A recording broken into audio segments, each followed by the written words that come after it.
Question आप सभी से है, क्या मेरी आवाज आप लोगों तक जा रही है?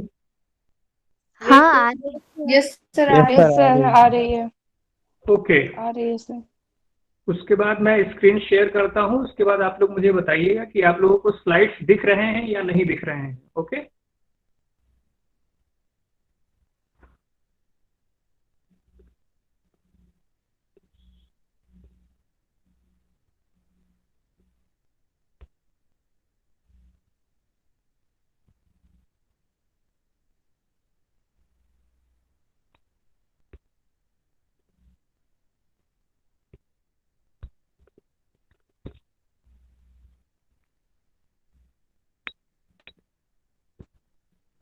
मेरा क्वेश्चन है आप लोगों से, क्या आप लोगों को स्लाइड्स दिख रही हैं? Yes sir. Yes yes sir. Sir. Okay.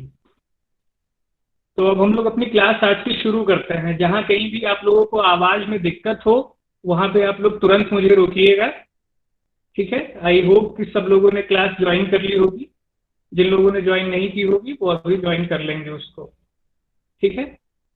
थोड़ा आज इशू हो सकता है कि आपको मेरी आवाज के पीछे कुछ हॉर्न वगैरह आज सुनाई दें, क्योंकि आज हमारे यहाँ जेसीबी की खुदाई चल रही है, तो बड़ी भीड़ इकट्ठा हुई है रात के 9 बजे भी।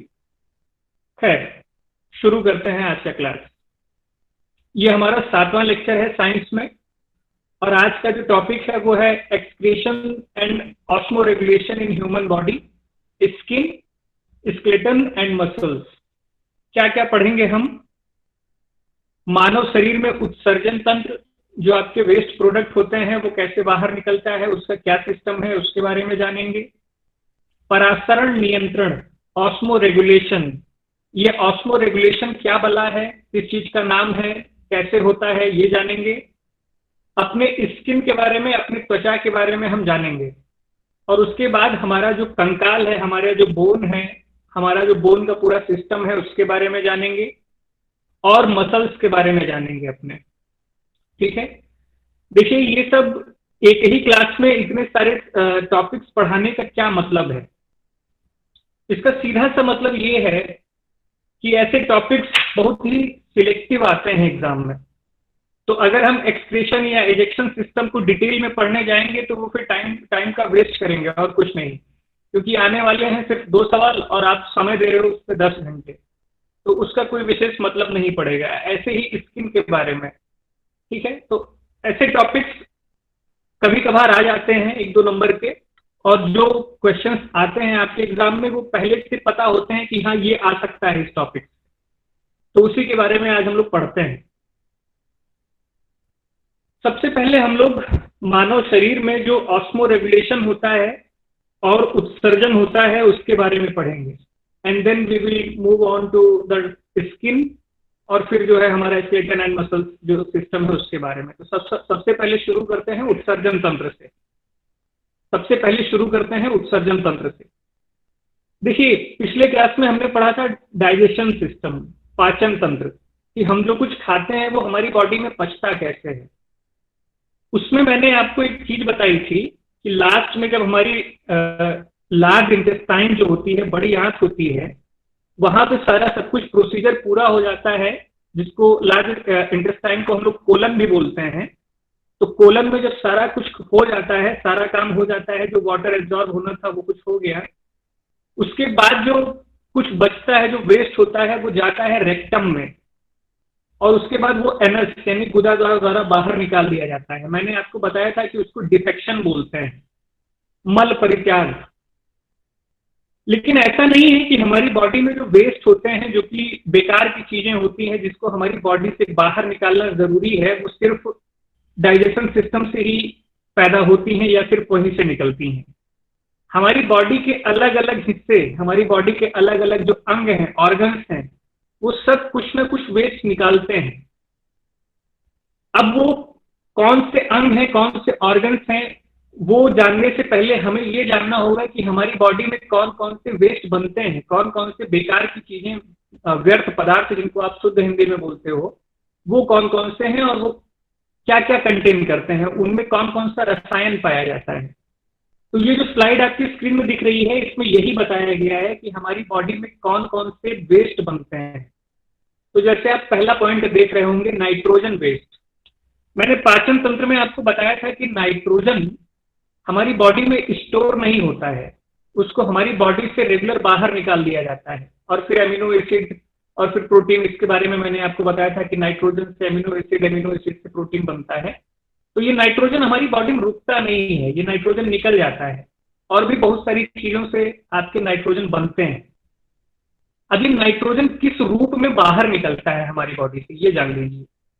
एक तो अमोनिया के रूप में, जो हमारा वेस्ट होता है, जो कि हमारा पू होता है, या फिर इसको समझ लीजिए कि जो हमारा टॉयलेट होता है, उसमें अमोनिया पाया जाता है, अमोनिया गैस है। इसका फॉर्मूला भी कभी कभार आपसे पूछ लेते हैं, तो NH3 होता है, NH3, नाइट्रोजन का एक और हाइड्रोजन के 3 मॉलिक्यूल। उसके बाद यूरिया होता है, वही यूरिया जो कोई खाद होता है जो खेतों में डाला जाता है, वो हमारे बॉडी से भी बाहर निकलता है एज अ वेस्ट।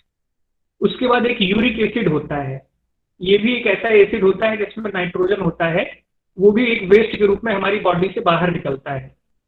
फिर एमिनो एसिड, मैंने आपको बताया था कि प्रोटीन एमिनो एसिड से मिलकर के बनता है, और एमिनो एसिड्स में नाइट्रोजन पाया जाता है। तो जब प्रोटीन हमारी बॉडी में टूटता है ना, तो वो एमिनो एसिड के रूप में टूटता है, और फिर एमिनो एसिड्स भी बाहर निकलते हैं जिसमें नाइट्रोजन होता है। फिर कुछ ऐसे वेस्ट भी हमारी बॉडी से बाहर निकलते हैं जिनमें नाइट्रोजन नहीं पाया जाता है। 2 एसिड्स, ध्यान रखिए, 2 एसिड्स ऐसे हैं जो हमारी बॉडी से बाहर निकलते हैं लेकिन उनमें नाइट्रोजन नहीं पाया जाता है, और वो है ऑक्जेलिक एसिड, ऑक्जेलिक अम्ल और लैक्टिक अम्ल। अब लैक्टिक अम्ल के बारे में थोड़ा जान लीजिए। लैक्टिक अम्ल से कई क्वेश्चंस पूछे जाते हैं एग्जाम में।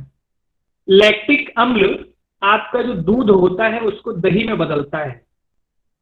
मैंने आपको जब माइक्रो ऑर्गेनिज्म यानी सूक्ष्म जीवों के बारे में पढ़ाया था, तो मैंने बताया था कि एक लैक्टोबैसिलस नाम का जीवाणु होता है, ठीक है, लैक्टोबैसिलस नाम का माइक्रो ऑर्गेनिज्म होता है। उससे जो है वो आपका लैक्टिक एसिड वो सीक्रेट करता है, वो लैक्टिक एसिड अपनी बॉडी से निकालता है, और फिर वो आपके डाइजेशन सिस्टम में होता है, और वो दूध को फाड़ देता है, दही बना देता है, और फिर पूरा प्रोसीजर आपके पाचन तंत्र में होता है। तो ये प्रश्न आपसे पूछा जा सकता है कि दूध को दही में कन्वर्ट करने वाले एसिड का नाम बताइए, दूध को दही में परिवर्तित करने वाले अम्ल का नाम बताइए। तो याद रखिएगा कि लैक्टिक अम्ल होता है, और लैक्टिक अम्ल में नाइट्रोजन नहीं पाया जाता है। तो ये लैक्टिक एसिड जो हमारी बॉडी में बनता है, थोड़ा बहुत अपना काम करता है, बाकी जो होता है वो वेस्ट होता है, उसको भी बाहर निकालना जरूरी होता है। फिर मैंने आपको बताया था कि हमारे खाने में कुछ केमिकल्स होते हैं, ठीक है, कुछ एलिमेंट्स होते हैं, कुछ तत्व होते हैं जिनका अलग अलग काम होता है। वो एलिमेंट्स भी अपना काम पूरा करने के बाद बॉडी से बाहर निकाला जाना उनका जरूरी है। जैसे सोडियम हो गया, सोडियम क्लोराइड यानी नमक, तो उसमें क्लोरीन भी होता है, थोड़ा कैल्शियम भी होता है, एक्सेट्रा, ये सारी चीजें होती हैं। प्लस विटामिन्स भी हमारी बॉडी में जब एक्सेस हो जाती हैं, जब अति हो जाती है, जब ज्यादा मात्रा में हो जाती है, तो उसको निकाला जाना जरूरी है। ऐसे ही लेड, आप लोगों ने सुना होगा, बाबा रामदेव का मैगी लाए थे आटा वाला, तो उस समय मैगी में बहुत ज्यादा लेड मिल रहा था, सीसा, हिंदी में सीसा बोलते हैं। तो वो भी हमारी बॉडी को बहुत नुकसान पहुंचाता है जब ज्यादा मात्रा में हो जाता है, तो उसको भी बाहर निकाला जाना बहुत जरूरी है। ऐसे ही जो ड्रग्स हम लेते हैं, जो दवाएं हम लेते हैं जब हम बीमार पड़ जाते हैं, तो उन दवाओं का काम होता है कि वो कुछ स्पेशल केमिकल बढ़ा देती हैं, जो रिएक्शन होता है हमारी बॉडी में उसको या तो तेज कर देती हैं, या स्लो कर देती हैं, या फिर कुछ अदर काम करती हैं। और फिर हमारी दवाओं में जो केमिकल्स होता है, अगर वो ज्यादा समय तक बॉडी में स्टोर रहेंगी तो वो भी बॉडी को बहुत नुकसान पहुंचाएंगे, तो उनको बाहर निकाला जाना भी जरूरी होता है। ऐसे ही कार्बन डाइऑक्साइड, आप जब सांस लेते हो, ठीक है, तो कार्बन डाइऑक्साइड बाहर निकालते हो, तो कार्बन डाइऑक्साइड भी एक वेस्ट प्रोडक्ट है आपकी बॉडी में, उसका कोई विशेष काम है नहीं। और इसके साथ ही साथ आपकी बॉडी में जब वाटर यानी पानी एक्सेस हो जाता है, ज्यादा हो जाता है, तो उसको भी एज अ वेस्ट प्रोडक्ट आप बाहर निकालते हो, एज अ यूरिन, मूत्र के रूप में। अब ये तो हो गया सारे वेस्ट प्रोडक्ट। 5 मेन कैटेगरीज मैंने यहाँ पे बना दी है, उसके भीतर जो मेन है वो मैंने आपको बता दिया। अमोनिया का फार्मूला याद रखिए, NH3, एग्जाम में पूछ सकता है। लैक्टिक एसिड के बारे में याद रखिए कि दूध से दही बनता है, लैक्टिक एसिड बनाता है या लैक्टोबैसिलस बनाता है, ठीक। और बाकी सब आपको विशेष रूप से ध्यान रखने की जरूरत नहीं है, एग्जाम के मद्देनजर जानना जरूरी है। आगे बढ़ते हैं। अब ये तो मैंने आपको बता दिया कि ये सारे वेस्ट प्रोडक्ट जो हैं ये बाहर निकाले जाने हैं और ये सारे वेस्ट होते हैं। लेकिन अब एग्जाम में आपसे कई बार सवाल ऐसे पूछ लिया जाता है कि पर्टिकुलर वेस्ट बनता कहाँ पे है। ठीक है, मतलब जैसे आपसे एक बार एग्जाम में पूछा गया था एक जगह के, एक यूनिवर्सिटी के एंट्रेंस एग्जाम में, कि यूरिया कहाँ पे बनता है। अब यूरिया आप जानते हैं कि हम जो वेस्ट निकालते हैं उसमें यूरिया होता है, लेकिन ये यूरिया बनता कहाँ है हमारी बॉडी में, तो ये सब जानना जरूरी है। इसलिए मैंने आपको ये एक टेबल दिया है, आपके हैंडआउट में भी है और यहाँ पे भी मैं आपको इसको एक्सप्लेन कर रहा हूँ। तो देखिए, जैसे आपका लीवर जो यकृत होता है, हम लोगों ने डाइजेशन सिस्टम में पढ़ा था, वहां पे बहुत सारे एंजाइम्स, बहुत सारे हार्मोन्स वगैरह सब आकर के मिलते हैं, बहुत सारे प्रोसेस होते हैं और उस प्रोसेस के दौरान, उस प्रक्रिया के दौरान ही बहुत सारे वेस्ट प्रोडक्ट वहां पे बनते हैं। तो जैसे गाल ब्लेडर से आपका बाइल आता है लीवर में, ठीक है, पित्ताशय से पित्त आता है आपके यकृत में, और वहां पे बहुत सारा प्रोसीजर खाने के साथ आपके करता है। लेकिन उसमें कुछ वेस्ट बनता है और वो वेस्ट होता है बाइल पिगमेंट। जो आपका बाइल होता है यानी पित्त होता है, उसमें कुछ कलर्स होते हैं, वो वेस्ट के रूप में आपके लीवर में रह जाते हैं और फिर वो उनको बाहर निकाला जाना जरूरी होता है। तो वो कैसे बाहर निकलते हैं वो अभी हम देखेंगे। उसके बाद यूरिया, तो यूरिया आपकी कहाँ बनती है, आपके लीवर में बनती है एज अ वेस्ट, इसको भी बाहर निकाला जाना जरूरी है। ऐसे ही कुछ टॉक्सिन्स होते हैं, कुछ जहर होते हैं जो आपके लीवर में बनते हैं। तो अगर जहर को या यूरिया को या बाइल पिगमेंट्स को बाहर नहीं निकालोगे बॉडी के, लीवर में ही रह जाएंगे, तो क्या होगा, आपकी बॉडी को नुकसान पहुंचाएंगे, क्योंकि इनका कोई काम है नहीं आपके डाइजेशन सिस्टम और इन सब चीजों में। ऐसे ही आपका किडनी है, वृक्क, ठीक है, जिगर का छल्ला जिसको आप बोलते हो, तो जिगर जान लो, किडनी, ठीक है। किडनी में क्या क्या वेस्ट आके बनता है, तो वाटर, दूसरा यूरिक एसिड, यूरिक अम्ल जो होता है वो आपकी किडनी में एज अ वेस्ट बनता है। ऐसे ही जो एक्सेस केमिकल मैंने आपको पीछे बताया, सोडियम, क्लोरीन और कैल्शियम, ये सारी चीजें, तो ये जो एक्सेस जब इनका जब ये ज्यादा हो जाते हैं तो वो आपकी किडनी उनको as a waste product convert कर देती है, बदल देती है। ऐसे ही फेफड़े, लंग्स, कार्बन डाइऑक्साइड जो मैंने आपको बताया, तो कार्बन डाइऑक्साइड तो आप जब सांस लेते हो तो बाहर निकालते ही हो फेफड़ों से। तो कार्बन डाइऑक्साइड ये पूरा जब आप सांस लेते हो, रेस्पिरेशन सिस्टम जो आपका होता है, उसी दौरान carbon dioxide as a waste प्रोड्यूस होता है, उत्पन्न होता है आपके फेफड़ों में। ऐसे ही जब कभी कभी आप देखते हो कि जब आपको छींक आती है, छींकते हो, तो कुछ वाटर के पार्टिकल्स भी बाहर निकलते हैं, वो एक्सेस वाटर वेपर्स होते हैं। अधिकतर जो जलवाष्प आपकी बॉडी में होता है, जब वो ज्यादा हो जाता है तो वो छींक के साथ या फिर बोलने के साथ आपकी बॉडी से बाहर निकलने लगता है, आपके मुंह से बाहर निकलने लगता है। तो एक्चुअली वो फेफड़ों से बाहर आता है। और इसके साथ ही साथ हीट यानी टेम्परेचर, ताप जो है वो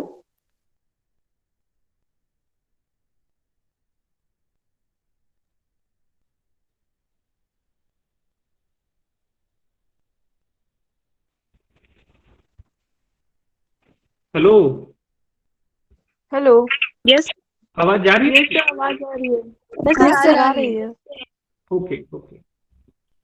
तो लंग्स यानी फेफड़ों की हम लोग बात कर रहे थे, तो हीट यानी टेम्परेचर भी हमारे लंग्स निकालते हैं। जैसे आप कभी कभी अपने हाथ को सामने रख के अपने मुंह पे अगर आप फील करोगे तो आपको पता चलेगा कि अंदर की जो हवा है वो मुंह से बाहर आ रही है। तो जैसे आप हांफते हो, जब अभी बहुत ज्यादा दौड़ लेते हो, तो आपकी बॉडी के अंदर टेम्परेचर बनता है, तो वो गर्मी पैदा होती है, तो उसको बाहर निकालने के लिए आप हांफने लगते हो, तो वो टेम्परेचर भी बाहर निकलता है। फिर स्किन यानी त्वचा, स्किन और त्वचा भी यानी त्वचा भी आपका एक उत्सर्जन अंग है जो आपकी बॉडी के वेस्ट को बाहर निकालता है। अब आपकी बॉडी के वेस्ट को स्किन कैसे बाहर निकालता है? पसीने के रूप में। पसीने के रूप में जो आपका स्किन होता है वो बाहर निकालता है आपके बॉडी के वेस्ट को। और इसके अलावा टेम्परेचर यानी आपके अंदर बॉडी के अंदर जो टेम्परेचर है उसको मेंटेन करने के लिए, ज्यादा गर्मी को भी या फिर ज्यादा ठंडी को सहने के लिए भी तमाम चीजें होती हैं, तो वो वेस्ट के रूप में भी स्किन भी आपके बाहर निकालता है। तो ये हो गया कि आपकी बॉडी में सिर्फ किडनी ही नहीं है उत्सर्जन अंग या इजेक्शन ऑर्गन, बल्कि आपका स्किन भी आपके वेस्ट प्रोडक्ट बाहर निकालते हैं, लंग्स भी वेस्ट प्रोडक्ट बाहर निकालते हैं, लिवर भी वेस्ट प्रोडक्ट बाहर निकालते हैं। इनमें से पूछ सकता है कि यूरिया कहाँ बनता है, तो लिवर में बनता है। यूरिक एसिड कहाँ बनता है, तो किडनी में बनता है। कार्बन डाइऑक्साइड बाहर कैसे निकलती है, फेफड़ों से निकलती है। और पसीना, स्किन का मेन काम क्या होता है कि पसीना बाहर निकलता है एज अ एजेक्शन ऑर्गन, उत्सर्जन अंग के रूप में। अब ये चलिए, ये स्लाइड में शायद किडनी का फोटो नहीं लग पाया है, कोई बात नहीं, मैं आपको बता देता हूँ ऐसे ही, वो आपके हैंडआउट में दिया है। देखिए, हर इंसान में एक जोड़ी किडनी पाई जाती है। एक जोड़ी मतलब दो किडनी पाई जाती है। अब इसका शेप पूछ लिया जाता है, बहुत बार आपसे जनरल नॉलेज में पूछ लेते हैं लोग, एग्जाम में तो नहीं पूछा जाता कि किडनी दिखती कैसी है। तो आप लोगों ने राजमा चावल खाया होगा, तो जो राजमा के दाने होते हैं ना, किडनी एकदम उसी शेप की होती है, वैसी ही होती है किडनी, लेकिन उसका साइज थोड़ा बड़ा होता है, आकार बड़ा होता है। आपके कंप्यूटर का जो माउस होता है उतनी बड़ी हमारे बॉडी में दो किडनियां होती हैं। कहाँ पे होती हैं? आपकी जो रीढ़ की हड्डी है उसको आप टच करेंगे तो आप अपने पेट के पास अगर आप उसको देखेंगे तो वहां पे आपका किडनी होता है। ये सब एग्जाम के लिए बहुत जरूरी नहीं है। जरूरी है कि किडनी काम क्या करता है। तो किडनी जो आपका है वो आपके ब्लड को फिल्टर करता है। पहला point, filter the waste out of the blood. आपके खून में, आपके ब्लड में जो कुछ भी वेस्ट होता है उसको आपकी किडनी, आपका वृक्क जिसको हिंदी में बोलते हैं वृक्क, वो आपके खून को साफ करता है। कैसे करता है? अभी पहले तो ये जानना है कि सर आप तो बताए कि लीवर में बन रहा है वेस्ट, यहाँ बन रहा है वेस्ट, तो ये खून में वेस्ट कैसे पहुंच गया? देखो, मैंने ये बताया था कि जब हमारा खाना पचता है ना, डाइजेशन होता है, तो वो कार्बोहाइड्रेट या प्रोटीन और ये सारी चीजें जाकर के ब्लड में घुल जाती हैं जब इनका अवशोषण होता है। ठीक है, तो ये ब्लड में जब घुल जाती हैं तो एक जगह से दूसरी जगह तक पूरी बॉडी में घूमते रहते हैं ये सारे न्यूट्रिएंट्स, सारे पोषक तत्व। और फिर उनमें बहुत सारे वेस्ट प्रोडक्ट्स, जब वो लीवर से होकर जाएंगे तो वहां से मिल जाएंगे, जब वो अलग अलग पार्ट से होकर के जाएंगे बॉडी से, तो वहां वहां जो वेस्ट होगा उसको अपने साथ बहा लाते हैं ब्लड, और फिर वो किडनी में लेकर के जाते हैं। किडनी में दो दरवाजे होते हैं, एक इन होता है, एक आउट होता है। जो इन होता है उसको आर्टरी बोलते हैं, धमनी, फिगर में दिखेगा, यहां सुनो। और जिससे बाहर निकलता है फिर ब्लड अंदर जाकर के फिर फिल्टर होकर के बाहर निकलता है, उसको बोलते हैं वीन, शिरा। ठीक है, वो भी इंपॉर्टेंट नहीं है आपके एग्जाम के लिए। आपको बस इतना जाना है कि वो ब्लड जो है, खून जो है, वो आपके किडनी में आता है, वहां पे फिल्टर होता है और फिर बाहर चला जाता है। दूसरा जो इंपॉर्टेंट काम है किडनी का, वो ये है कि आपके खून में जो रेड ब्लड होते हैं, रेड ब्लड सेल्स होते हैं, कोशिकाएं होती हैं लाल रंग की, कणिकाएं नहीं, पार्टिकल्स नहीं, सेल्स की बात मैं कर रहा हूं, जो बेसिक यूनिट है। तो लाल रंग की जो कोशिकाएं होती हैं उनको पैदा करने के लिए वो एक हार्मोन निकालता है किडनी। तो उससे क्या होता है, रेड ब्लड सेल्स तेजी से बनने लगती हैं या फिर रुक जाती हैं। मतलब वो कंट्रोल करता है कि भाई अब बनाओ रेड ब्लड सेल्स, या अब रुक जाओ, अब मत बनाओ रेड ब्लड सेल्स। तो किडनी ये काम भी करता है। कैसे करता है? एक हार्मोन बस निकालता है। और उसके बाद ये विटामिन डी भी प्रोड्यूस करता है। ये एग्जाम में बहुत पूछा जाता है। विटामिन डी का सोर्स मैंने आपको बताया था वहां पे टेबल में। सोलर, जो हमारे सूरज का धूप होता है, उससे हमें विटामिन डी मिलता है और उसमें हमारी हड्डियां मजबूत होती हैं। ठीक है, तो विटामिन डी किडनी से भी पैदा होती है। हमारी बॉडी के भीतर जो विटामिन डी है वो मेनली किडनी प्रोड्यूस करता है। ठीक है, इसके अलावा किडनी एक और काम करता है, ये हमारी जो आर्टरीज हैं हमारे, अब मैं आपको जब आपको ब्लड सिस्टम पढ़ाऊंगा और इम्यून सिस्टम पढ़ाऊंगा तो वहां पे ये होता है कि एक नाली होती है हमारी बॉडी में जो पूरे बॉडी से खून को ले करके हार्ट तक जाती है या किडनी तक जाती है, और एक नाली होती है जो हार्ट या किडनी से ब्लड ले करके पूरी बॉडी में जाती है। यानी एक इन होता है, एक आउट होता है, एक इन पाइप होता है, एक आउट पाइप होता है। तो जो इन पाइप है उसको बोलते हैं आर्टरी, धमनी। ठीक है, तो किडनी एक ऐसा हार्मोन निकाल देती है अपने भीतर से कि ये जो आर्टरी होती है, ये धमनी होती है, जो लाने वाला है, इन वाला पाइप है, ये मोटा हो जाता है। अब जब ये इन वाला पाइप मोटा हो जाएगा तो क्या होगा? अब एक मैं आपको फिजिक्स में पढ़ाऊंगा, बर्नौली का नियम। ठीक है, कि जब कोई चीज ज्यादा पतली हो गई, मतलब नाली मोटी हो गई, वो संकरी हो गई, उसमें कम पानी जा रहा है तो प्रेशर ज्यादा बनता है।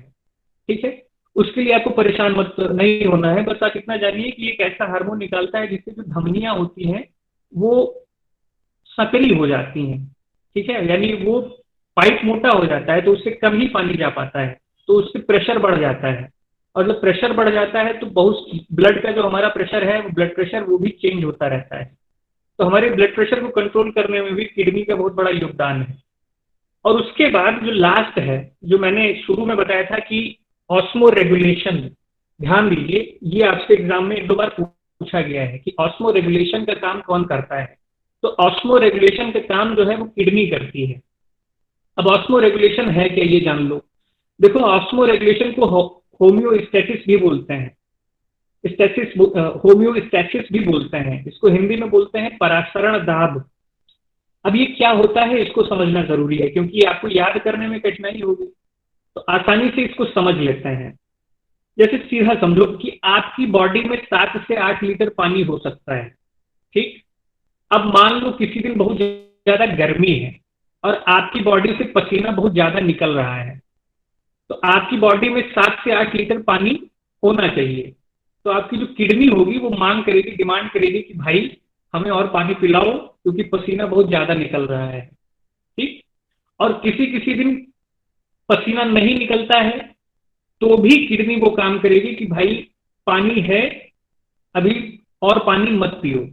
यही काम वो करती है। इसको यहाँ पॉइंट में मैंने लिख दिया है कि kidney also balance the volume of fluids and minerals in the body. Fluids मतलब तरल पदार्थ, तरल पदार्थ के एग्जाम्पल के रूप में मैंने आपको पानी बताया। तो किडनी को ये पता होता है कि आपकी बॉडी में कितना भाई पानी है अभी और कितना होना चाहिए, उसको पता है।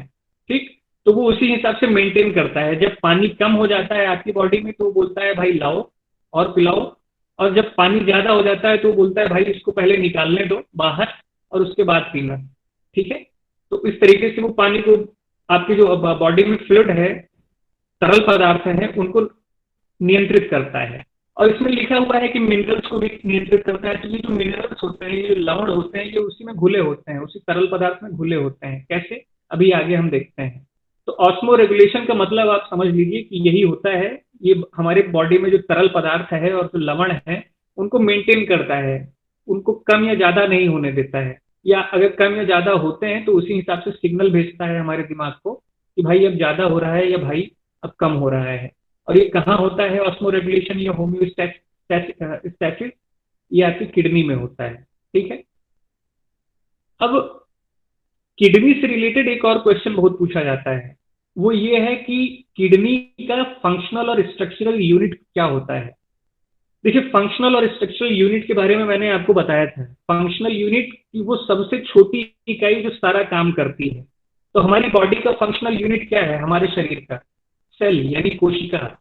ठीक, और स्ट्रक्चरल यूनिट क्या है, जैसे ईंट से दीवार बनती है वैसे ही उस यूनिट से, उस इकाई से मिल करके पूरा का पूरा स्ट्रक्चर बना होगा। तो जो हमारा किडनी है वो नेफ्रॉन से बनता है, फंक्शनल यूनिट और स्ट्रक्चरल यूनिट, यानी नेफ्रॉन से मिलकर के आपकी किडनी बनती है, दैट इज स्ट्रक्चरल यूनिट। और फंक्शनल यूनिट की जो कुछ काम किडनी कर रही है वो सारे काम नेफ्रॉन करता है। तो ये आपसे प्रश्न पूछा जा सकता है कि हमारी किडनी की फंक्शनल और स्ट्रक्चरल यूनिट कौन सी है, तो आप बोलेंगे नेफ्रॉन। और बगल में यहाँ मैंने स्लाइड दिया है, स्लाइड पे पिक्चर है एक नेफ्रॉन और नेफ्रॉन की एनाटॉमी, कि नेफ्रॉन के भीतर क्या होता है। अब नेफ्रॉन के भीतर क्या होता है ये आपको बहुत ज्यादा जानने की जरूरत नहीं है, आपको बहुत ज्यादा परेशान होने की जरूरत नहीं है कि उसको पढ़ने बैठो एक एक फिगर जानो। उसमें से एक चीज जान लो, एक होता है बोमेन कैप्सूल, हिंदी में बोलते हैं बोमेन संपुट। अब ये बोमेन संपुट क्या होता है, इसको समझ लो कि आपके नेफ्रॉन के भीतर यहाँ पे देखो एक गोला बना होगा जहां आपका एरो बना हुआ है, किडनी से एक एरो नीला रंग का बना हुआ है, उसके बगल में एक बहुत सारे छल्ले आपस में जुड़ रहे होंगे। ठीक है, वो छोटा सा। ठीक है, तो ये जो बोमेन संपुट होता है ये नेफ्रॉन का एक हिस्सा होता है। आपको एग्जाम के लिए बस इतना ही जानना है कि बोमेन कैप्सूल या बोमेन संपुट नेफ्रॉन का हिस्सा होता है, बस। इसका क्या प्रोसीजर है, क्या होता है, जितना जानने लायक है वो मैंने हैंडआउट में लिख दिया है। प्रश्न आपसे पूछा जाएगा कि किडनी का संरचनात्मक इकाई क्या होता है, तो बोलोगे नेफ्रॉन। प्रश्न पूछा जाएगा कि किडनी का कार्यात्मक यानी फंक्शनल यूनिट क्या होता है, तो बोलोगे नेफ्रॉन। फिर प्रश्न पूछा जाएगा कि बोमेन कैप्सूल कहाँ पाया जाता है, बोमेन संकुट कहाँ पाया जाता है, तो अगर नेफ्रॉन ऑप्शन होगा तो नेफ्रॉन लिखोगे, अगर नेफ्रॉन ऑप्शन नहीं होगा तो किडनी ऑप्शन होगा, तो आप लिखोगे किडनी में पाया जाता है, किडनी के भीतर नेफ्रॉन होता है और नेफ्रॉन के एक एक अंदर जो स्ट्रक्चर बनता है उसको हम बोमेन कैप्सूल कहते हैं। So that is all about Bowman capsule and nephron. अब ये पूरा आपका सिस्टम है यूरिनरी ट्रैक्ट। आप जो मूत्र त्याग करते हो, आपकी बॉडी में जो लिक्विड होता है वो आपको बाहर कैसे निकलता है, इसके बारे में बेसिक्स जान लो, बहुत ज्यादा डिटेल में जाने की जरूरत नहीं है इसके। देखिए, किडनी होता है, किडनी सब कुछ फिल्टर करता है, ब्लड होता है, ब्लड को ला करके वो फिल्टर करता है, और उसके बाद वो सारी चीजें यूरेटर, मूत्र वाहिनी इसको बोलते हैं, ये जो लंबी लंबी पाइप दिख रही है उसके थ्रू एक बैग में भेजता है, उस बैग को ब्लैडर बोलते हैं। ध्यान रखो, गाल ब्लैडर नहीं है, ये ब्लैडर है। प्रश्न पूछा गया था एक बार कि ब्लैडर किसमें पाया जाता है, तो ब्लैडर जो है यूरिनरी ट्रैक्ट में पाया जाता है, मूत्र का जो सिस्टम होता है उसमें पाया जाता है। और गाल ब्लैडर कहाँ पाया जाता है, वो आपके डाइजेस्टिव सिस्टम का पार्ट है, पित्ताशय। तो ये ब्लैडर और गाल ब्लैडर में अंतर आपको जानना है, इसीलिए ये फिगर मैंने आपको दिया है। और फिर ये जो बैग होता है जहाँ पे आप आके आपका पूरा यूरिन या मूत्र स्टोर हो जाता है, उससे मूत्र बाहर निकालने के लिए यूरेथ्रा होता है, ठीक है। मूत्र नली इसको बोलते हैं शायद हिंदी में, मैंने हैंडआउट में लिखा है, वहां से देख लीजिएगा। तो वो इससे बाहर निकलता है आपका मूत्र। एक दो बार प्रश्न पूछा गया है कि आप अपने बॉडी से मूत्र बाहर कैसे निकालते हो, तो आप किडनी या यूरेटर से नहीं निकालते हो ना, ब्लैडर से निकालते हो, मूत्राशय, मूत्रवाहिनी या फिर वृक्क से नहीं निकालते हो, मूत्र नलिका से निकालते हो, ठीक है। ये सारा चीज हैंडआउट में एक्सप्लेन है, वहां से आप इसको पढ़ेंगे तो और चीजें आपको समझ में आएंगी। ये स्लाइड ध्यान से देखिए, कंपोजिशन ऑफ यूरिन, आपके पेशाब में या आपके मूत्र में क्या क्या पाया जाता है, ये बहुत इंपॉर्टेंट है, ये बहुत पूछा गया है। जितने भी सेंट्रल यूनिवर्सिटीज के पेपर्स मैंने छांटे और उनका एनालिसिस किया, तो मैंने पाया कि हर दूसरे साल या हर साल या हर दूसरे तीसरे साल ये पूछ ले रहा है कि आपके यूरिन में क्या क्या पाया जाता है, आपके मूत्र में क्या क्या पाया जाता है। तो जान लीजिए कि आपके मूत्र में, यूरिन में 95% वाटर होता है, जल होता है, पानी होता है, और उसके बाद यूरिया होता है सबसे ज्यादा, मतलब 2% यूरिया होता है, 95% जल होता है, 2% यूरिया होता है, आधा प्रतिशत 0.50% यूरिक एसिड होता है, और बाकी जो बचता है, ठीक है, उसमें आपके अदर केमिकल्स होते हैं जो मैंने बताया, sodium and all those things, bile pigment, ये सारी चीजें। तो आपसे प्रश्न कैसे पूछा है ये कि आपके मूत्र में सबसे ज्यादा क्या पाया जाता है, तो यहां से देख के आप जान लो कि आपके मूत्र में सबसे ज्यादा वाटर पाया जाता है, जल पाया जाता है, दैट इज 95%।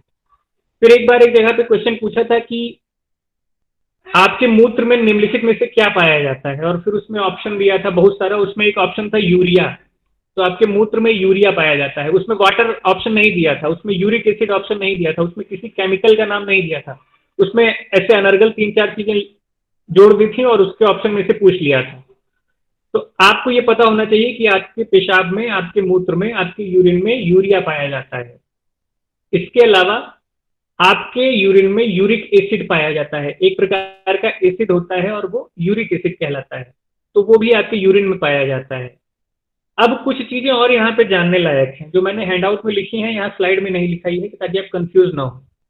कभी कभी पेशाब का रंग यानी मूत्र का रंग या यूरिन का रंग पीला हो जाता है, येलोइश हो जाता है, तो उसका कारण क्या है। मैंने बताया था कि कहीं भी जब कलर की बात हो तो सीधा सा मतलब ये निकाल लो कि कुछ पिगमेंट होंगे।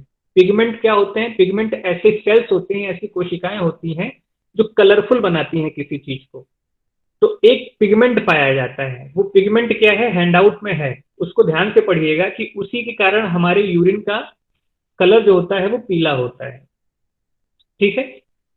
और यूरिन के बारे में कुछ चीजें और पूछी जाती हैं, ये एक चीज मैं आपको और बता दूं, मैंने आपके हैंडआउट में लिखा है कि आपका जो यूरिन होता है वो उसका नेचर कैसा होता है, वो एसिडिक होता है या फिर बेसिक होता है, अम्लीय होता है या फिर क्षारीय होता है। तो ये जान लो कि आपका जो यूरिन है, जो फ्रेश यूरिन है, ताजा मूत्र जो होता है, उसमें चूंकि यूरिक एसिड पाया जाता है, अम्ल पाया जाता है ना, 0.5%। पानी होता है, फिर यूरिया होता है, फिर एसिड पाया जाता है। तो ताजे मूत्र यानी फ्रेश यूरिन की जो नेचर होता है वो एसिडिक होता है, अम्लीय होता है। ठीक है, ये चीजें आपसे पूछी जाती हैं, हैंडआउट में भी नोट कर दिया है, यहाँ भी मैं आपको बता रहा हूँ, तो ये आप वहां से देख लीजिएगा। एक जनरल नॉलेज की चीज मैं आपको बता देता हूँ। एग्जाम में एक जगह पे पूछा गया था, साउथ इंडिया की एक यूनिवर्सिटी के एंट्रेंस एग्जाम में, तो इसलिए मैंने इसको यहाँ पे जोड़ लिया है कि जो आपकी किडनी में पथरी हो जाती है, किडनी स्टोन्स जिनको आप बोलते हैं, वो एक्चुअली होता क्या है। देखिए, यही जो वेस्ट होता है, जब ये हमारी बॉडी से सही तरीके से बाहर नहीं निकलता है तो ये वहां पे इकट्ठा होने लगता है, और इकट्ठा होकर के ऐसे क्रिस्टल बना लेता है। क्रिस्टल क्या होता है? ठोस पदार्थ होता है। तो वो क्रिस्टल जब बना लेते हैं तो आपको बोलते हो कि हमारे किडनी में स्टोन हो गया है, या किसी की किडनी में स्टोन हो गया है, और वो उसका ट्रीटमेंट करवा रहे हैं। दो चीजों का क्रिस्टल बनता है, दो चीजें स्टोन होती हैं तब जाकर के स्टोन बनता है मेनली। क्या क्या? Uric acid. जो यूरिक एसिड आप यूरिन के थ्रू बाहर निकाल रहे हो, अगर वो सही से बाहर ना निकल पाए और स्टोर होने लगे आपकी किडनी के भीतर, तो वो धीरे धीरे स्टोन बना लेता है। ठीक है। और एक और चीज होती है जिसको हम लोग बोलते हैं ऑक्सलेट। ऑक्जेलिक अम्ल के बारे में मैंने आपको आगे बताया है। उस ऑक्जेलिक अम्ल में ऑक्जेलेट मॉलिक्यूल होते हैं। अब ये क्या होता है, आपको बस इतना जानिए कि एक ऐसी चीज होती है जो हमारे खाने में पाई जाती है, बहुत थोड़ी मात्रा में। तो वो जब हम खाते हैं, हमारे यूरिन से बाहर निकल जाता है, हमारे मूत्र से बाहर निकल जाता है, लेकिन अगर वो बाहर नहीं निकल पा रहा है, ऑक्जेलिक एसिड भी हमारी बॉडी से बाहर नहीं निकल पा रहा है, तो वो ऑक्जेलिक मॉलिक्यूल के रूप में कन्वर्ट हो जाता है, बदल जाता है, और फिर वो क्रिस्टल बना लेता है, और उसको हम बोलते हैं कि किडनी स्टोन हो गया है। तो दो चीजों का क्रिस्टलाइजेशन हो सकता है, दो चीजों के क्रिस्टल बन सकते हैं, दो चीजों के छोटे छोटे टुकड़े बन सकते हैं, तब उसको हम बोलेंगे कि आपका किडनी स्टोन हुआ है आप बॉडी में। ठीक है, पथरी हो गई है बॉडी में, किडनी में पथरी हो गई है। कौन कौन से हैं? यूरिक एसिड और ऑक्जेलेट मॉलिक्यूल। तो इससे ये भी जानिए कि इन सब वेस्ट पदार्थों का हमारी बॉडी से बाहर निकलना कितना ज्यादा जरूरी है। अगर ये बाहर नहीं निकलेंगे और कहीं पर दिक्कत पैदा हो जाएगी तो फिर पथरी जैसी समस्याएं भी हमारी बॉडी में हो सकती हैं, और भी तमाम सारी समस्याएं होती हैं। एग्जाम में पूछे नहीं जाते हैं, आपको मेडिकल साइंस की पढ़ाई करनी नहीं है, तो फिर यहीं पे बात खत्म करते हैं। ये सारी चीजें आपके हैंडआउट में है। ये स्लाइड मैंने वही चीज आपको बताने के लिए रखी है कि आपका यूरिनरी सिस्टम से, मूत्र तंत्र जो है जिससे आपका यूरिन बाहर निकल रहा है, उससे तो सब कुछ लिक्विड निकल रहा है। सॉलिड वेस्ट जो आपके पदार्थ का होता है, जो कि ठोस होता है, वो कैसे बाहर निकलता है? तो वो मैंने बताया कि डाइजेशन होगा, कोलन में जाएगा, और कोलन के बाद इस फिगर में सबसे नीचे देखिए, सबसे नीचे वहां पे एक नाली जैसा है, और वो नाली जब कोलन आकर के थोड़ा मुड़ता है तो वहां पे लिखा हुआ है रेक्टम, और नीचे लिखा हुआ है एनस। रेक्टम को रेक्टम ही बोलते हैं और एनस को बोलते हैं गुदा द्वार। ठीक है। तो रेक्टम में ये जो कुछ वेस्ट होता है, सॉलिड वेस्ट, आप जो खाते हो, ठोस पदार्थ, जो कुछ भी आपकी बॉडी में वेस्ट हो जाता है, वो आकर के रेक्टम में स्टोर हो जाता है। तो प्रश्न पूछा गया था इस पे कि हमारी बॉडी में जो सॉलिड वेस्ट होता है, जो ठोस वर्ज्य पदार्थ यानी ठोस व्यर्थ पदार्थ है, वो कहाँ पे स्टोर होता है? तो वो रेक्टम में स्टोर होता है। और जब ये रेक्टम भारी हो जाता है, जब ये फुल हो जाता है, तब ये फिर बोलता है कि एनएस भाई दरवाजा खोलो, अब मुझे बाहर निकलना है, बहुत ज्यादा लोड ले लिया है मैंने। ठीक है। तो ये सॉलिड वेस्ट का पूरा डिफेक्शन कैसे होता है, इसी को मल परित्याग हम लोग बोलते थे, कि आपकी बॉडी में जो सॉलिड वेस्ट बना है वो कैसे बाहर निकलेगा। तो ये स्लाइड केवल इसीलिए मैंने इसको हैंडआउट में नहीं दिया है, लेकिन मैंने इसको एक्सप्लेन किया है हैंडआउट में, तो वहां से आप समझ लो।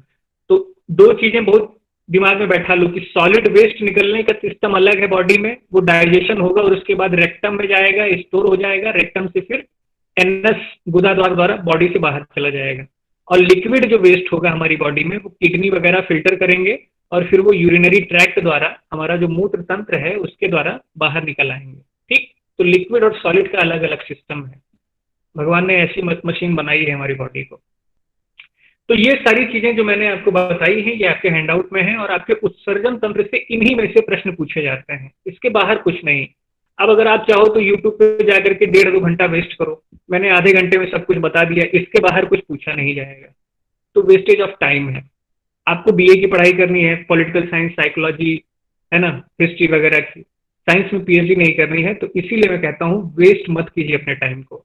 आपको अभी अपने एंट्रेंस के लिए और भी सब्जेक्ट पढ़ने हैं, इसलिए जितना मैं आपको साइंस में पढ़ा रहा हूँ, जो हैंड आउट दे रहा हूँ, उसको बार बार पढ़िए, उसको अच्छे से पढ़िए, और जो प्रैक्टिस क्वेश्चन भेज रहा हूँ प्रैक्टिस क्वेश्चन कीजिए, अच्छा परफॉर्मेंस होगा आपका। अब फिर आगे बढ़ते हैं। हमने अभी पढ़ा कि हमारा जो स्किन है, हमारी जो त्वचा है, वो भी बहुत सारे वेस्ट प्रोडक्ट्स को अपनी बॉडी से, आपकी बॉडी से बाहर निकालती है। अब त्वचा के बारे में हम लोग कुछ पढ़ लेते हैं इसी बहाने, क्योंकि 1-2 बार पूछा गया है आपकी स्किन से रिलेटेड क्वेश्चंस को। तो उत्सर्जन अंग के रूप में एज ए इजेक्शन ऑर्गन आपने पढ़ लिया कि स्किन से पसीना निकलेगा भाई, ठीक है, इजेक्शन होगा, एक्सक्रिएशन सिस्टम के ऑर्गन के रूप में, उत्सर्जन तंत्र के एक अंग के रूप में आपने ये जान लिया कि त्वचा से पसीना निकलता है, स्किन से पसीना निकलता है। लेकिन इसके अलावा भी बहुत सारे क्वेश्चन आपके एग्जाम में स्किन से संबंधित पूछे जाते हैं। अब वो क्या सोच के पूछे जाते हैं? वो स्किन को एक सेंसनरी ऑर्गन मान के पूछे जाते हैं, संवेदी अंग मान के पूछे जाते हैं। अब संवेदी अंग भी मत जानिए, ज्यादा टेक्निकल टर्म में जाने की जरूरत नहीं है, इसको सीधा समझिए। बचपन से हम लोग सीखते आए हैं कि ह्यूमन बॉडी में, मानव शरीर में 5 तरीके के सेंसनरी ऑर्गन्स होते हैं, 5 मेन, 5 जो है ज्ञानेंद्रियां होती हैं। कौन कौन सी ज्ञानेंद्रियां?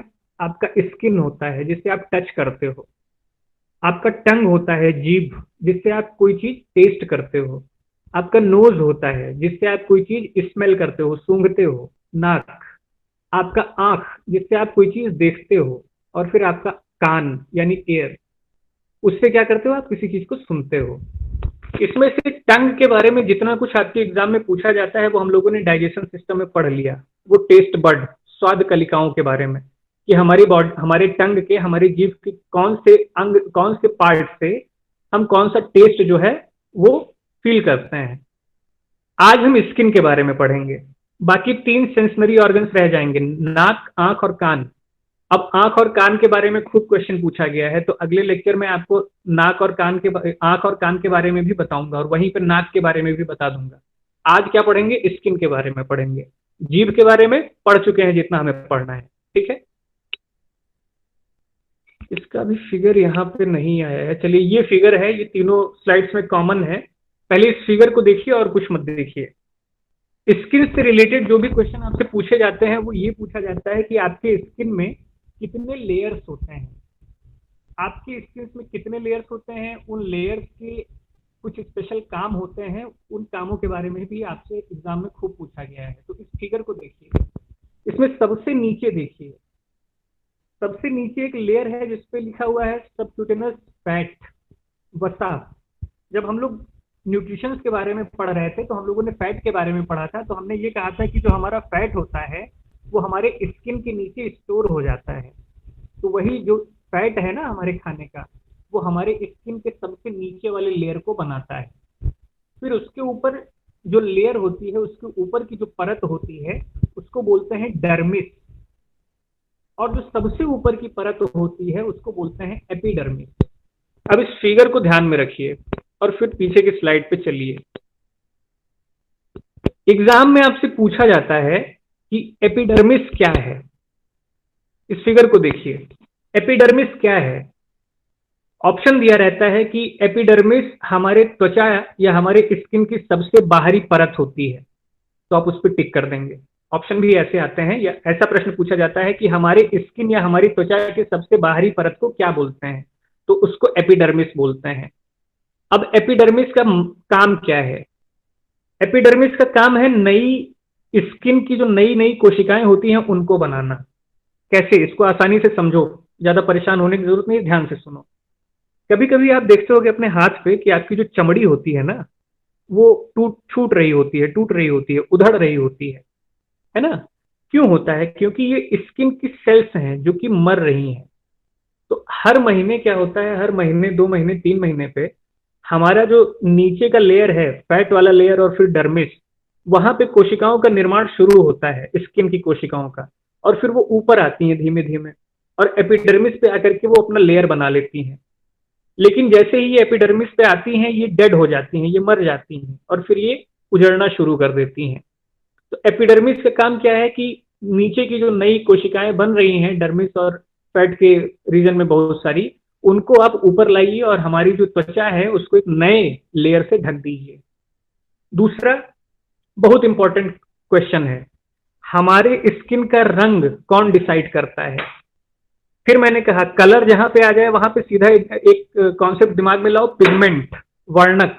पिगमेंट क्या होता है? जो कुछ भी हमारे सेल्स को कलरफुल बनाए उसको पिगमेंट बोलते हैं। तो ये जो एपिडर्मिस लेयर है स्किन का, त्वचा का जो एपिडर्मिस परत है, इसमें मिलेनिन नाम का एक पिगमेंट पाया जाता है, मिलेनिन नाम का एक वर्णक पाया जाता है। और इसी के कारण आपका जो स्किन होता है, कोई बोलता है गोरा है, कोई बोलता है काला है।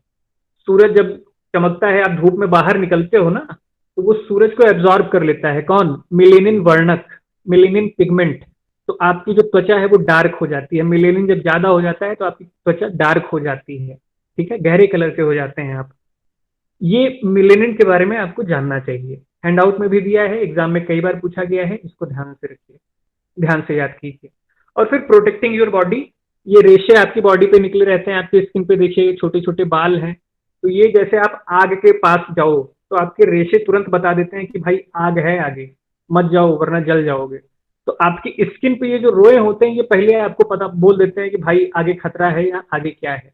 तो आपकी बॉडी को भी ये प्रोटेक्ट करते हैं। एपिडर्मिस के नीचे एक लेयर है डर्मिस। डर्मिस का क्या काम है?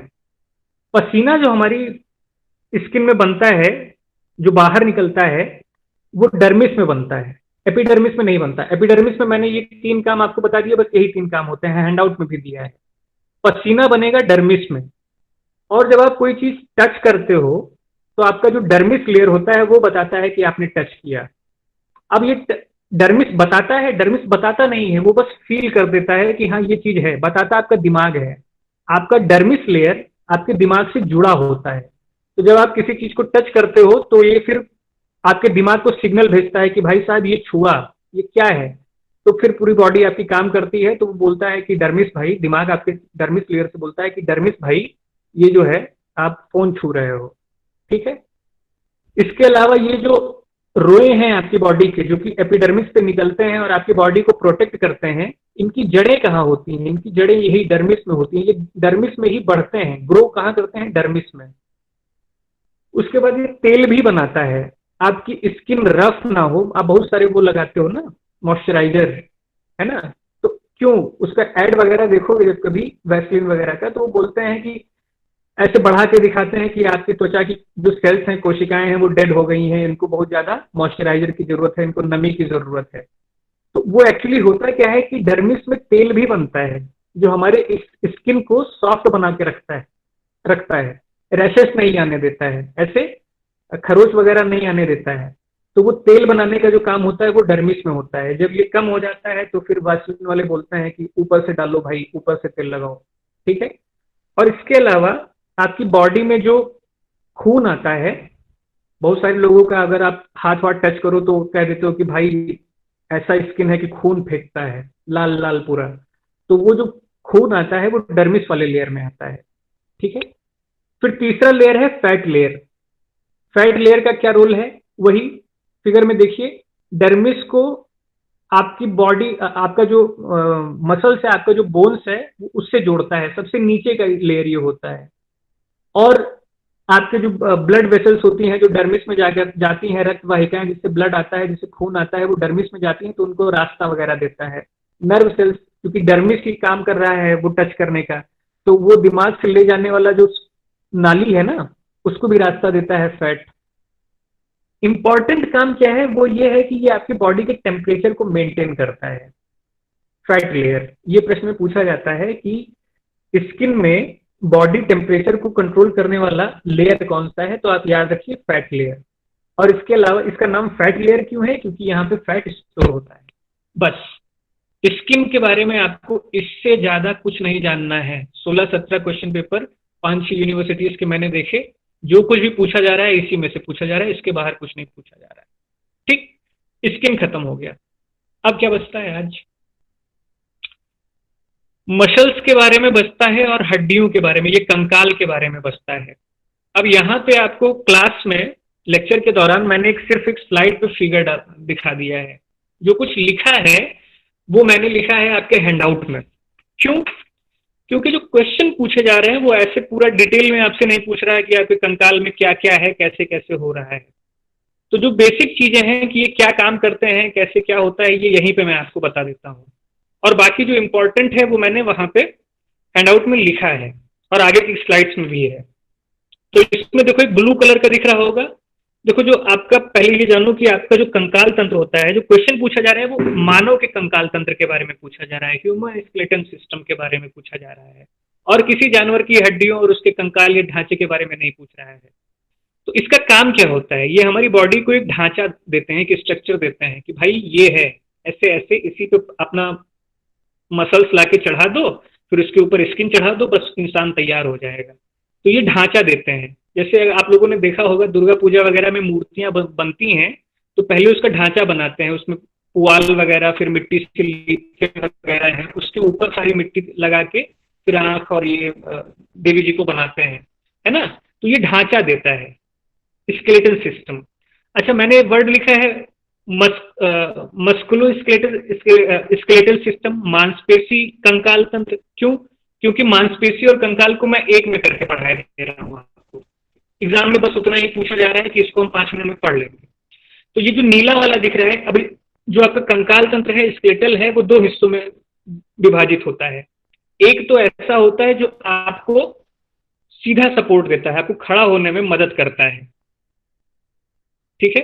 और एक ऐसा होता है जो उस मेन वाले से जुड़ा रहता है और आपकी बॉडी, आपके जो डेली रूटीन है, जो डेली आप जो काम वाम करते हो, उसको करने में मदद करता है। तो ये जो नीला वाला दिख रहा है ब्लू कलर का, इसमें क्या क्या आ रहा है? आपकी खोपड़ी आ रही है, आपके चेहरे की जितनी भी हड्डियां वगैरह हैं वो सब वहां आती हैं, आपके पसलियां आती हैं। पसलियां क्या करती हैं? आपके फेफड़े वगैरह को कवर करती हैं, ठीक है। और फिर आपका स्पाइनल कॉर्ड, आपका जो रीढ़ की हड्डी है, वो भी इसी में आता है। तो आपकी स्पाइनल कॉर्ड, आपकी पसली, आपकी खोपड़ी, इनका काम क्या होता है? ये एक्चुअली आपको सीधा खड़ा करने में मदद करते हैं, आपका एक्सिस बनाती हैं, जिसके सहारे आप खड़े हो पाते हो और अपने डेली काम कर पाते हो। तो इसलिए इनको बोलते हैं एक्सिकल। एक्सिकल यानी अक्षीय स्केलेटन, अक्षीय कंकाल तंत्र। अक्षीय कंकाल तंत्र मतलब ऐसे कंकाल तंत्र जो आपके शरीर को सीधा खड़े होने में मदद करते हैं। जैसे बहुत सारे लोगों को दिक्कत हो जाती है, वो एक्सीडेंट हो गया या फिर पैरालिसिस कर दिया, फॉलिश वगैरह मार दिया, तो उनका जो एक्सिकल स्केलेटन होता है, अक्षीय कंकाल तंत्र होता है, वो सही से काम नहीं कर पाता, तो बिस्तर पे पड़े रहते हैं। जैसे आपने एक मूवी देखी होगी ऋतिक रोशन की, गुजारिश, जिसमें वो गाना है उड़ी नीले ख्वाबों से जुड़ी, ऐश्वर्या राय का डांस, या स्टीफन हॉकिंग का नाम सुना होगा। उनके साथ भी स्केलेटन में ऐसी ही कुछ दिक्कतें हुई थी, उसका कारण दूसरा था, लेकिन मेनली उनके कंकाल तंत्र में यही दिक्कतें हुई थी।